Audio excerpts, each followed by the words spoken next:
Então, resumindo, o Pai cria um universo espiritual. Esse universo espiritual ele se faz espírito para se relacionar com os espíritos que ele criaria. Esse Espírito de Deus, o Espírito Santo, cria outros espíritos com o Criador, com o Pai. Ele é o Pai, e de todos os espíritos que ele cria um aferidor de medida, um espírito que é perfeito em sabedoria, perfeito em beleza, em poder. Esse espírito se corrompe por causa da sua beleza, por causa da sua sabedoria, se corrompe e almeja se tornar o Espírito Altíssimo. Ele deseja ser maior do que o Espírito de Deus e idealiza um plano. O plano é fazer com que Deus se destrua, não fisicamente, mas se descredibilize através da sua própria palavra. Ele procura meios nas leis, nos decretos, nas ordens. Ele procura brechas, situações que ainda não foram regulamentadas para ele agir. Por exemplo, se não existe nenhuma lei, nenhuma regulamentação sobre algo, então tudo está liberado. Então, nessa situação, ele pode agir. E quando existe leis aonde ele quer trabalhar, ele procura brecha nessas leis, ele procura falhas nessas leis. Quando ele não encontra falhas, ele questiona aquele que fez as leis, como ele fez com Jesus. Ele instigou os fariseus, os escribas da época, a ficarem questionando, a ficarem perguntando, fazer com que Jesus falasse ao ponto de se contradizer, como aconteceu na situação dos alimentos. A lei de Moisés, dada por Deus, era que os alimentos eram separados por puros e impuros. Ele instigou Jesus tanto, Jesus falando. Jesus disse: olha, o que vem de fora não te contamina. O homem come e mais tarde é expelido pelo corpo. Mas o que vem de dentro, isso sim contamina. Porque são ideologias, são pensamentos, vontades e sentimentos que podem afetar o teu próximo e te prejudicar, né? Quando Jesus disse isso, ele indiretamente estava dizendo que, olha, não tem essa de impuro ou de puro ou impuro. Isso aí Você entendeu a jogada? No momento que ele disse isso, as próprias escrituras, o próprio autor que está relatando a história diz: olha, a partir daí tudo foi liberado para comer, entendeu?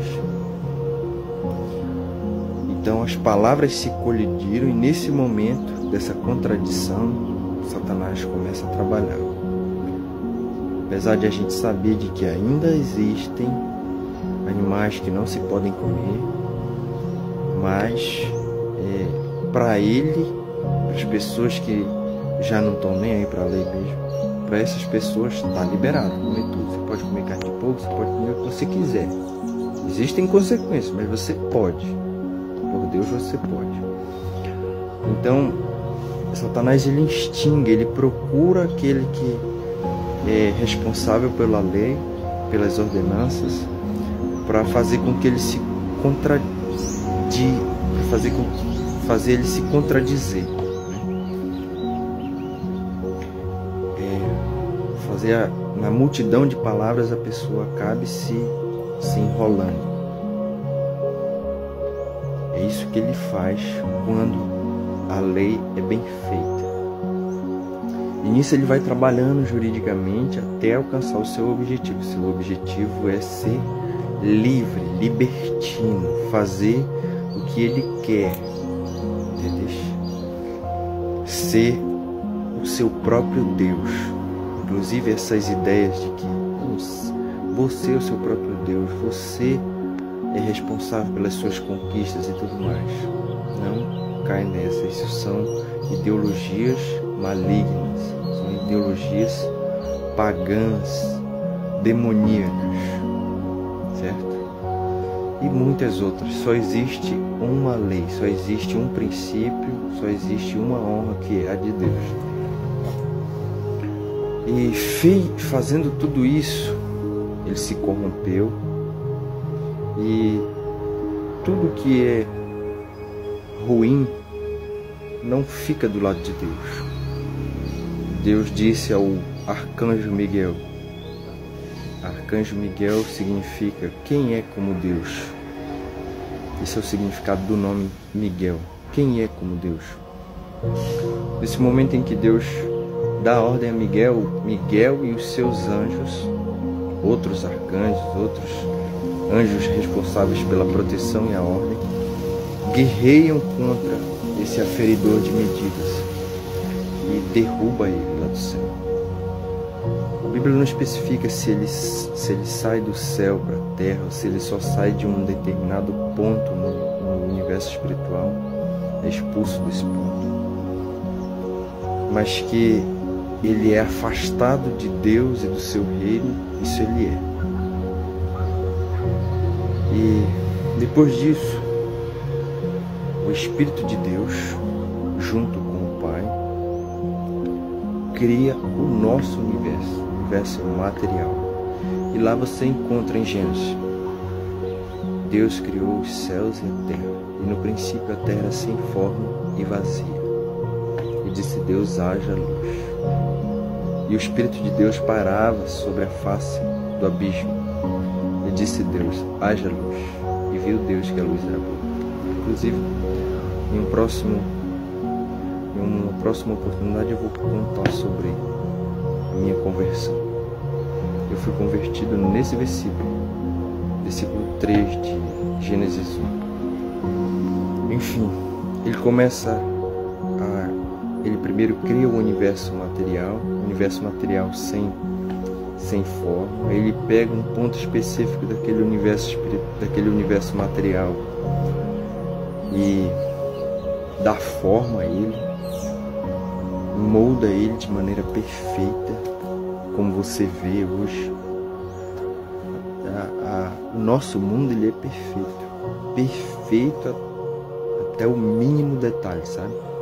Ele é perfeito de maneira profunda, até as partículas mais como é que eu posso dizer, mais pequenas que existem, elas são perfeitas. Detalhes que são profundos mesmo. Dá forma a esse universo, nosso universo, e nos cria. Daí pra frente você tem Gênesis lá para te explicar como tudo foi criado, como tudo foi formado. Mas esse princípio antes da formação da Terra é que está entre linhas na Bíblia. E eu tomei como é que se diz, eu tomei a atitude assim de te explicar, para que você se sentisse mais instigado a ler ela, sabe? Porque ela é a base do resto. Você começa a ler Gênesis e não sabe como aquilo ali começou, nem por que começou, nem quem começou. Isso no início para mim foi difícil, sabe? Eu fui só lendo, procurando o Pai. E aos poucos, as migalhas, isso foi sendo me dado. Então, sabendo de toda essa história, antes do início, você começa a se referenciar na Bíblia, no tempo, e começa a entender melhor a história. Então leia a Bíblia, lá é um manual de vida, estude ela, medite. Pode ser que lá tenha algo que eu não te falei, ou pode ser que tenha algo que eu esteja errado, que eu interpretei errado, sabe? No meu ponto de vista, eu acredito que o que eu falei é coerente com o que você sente.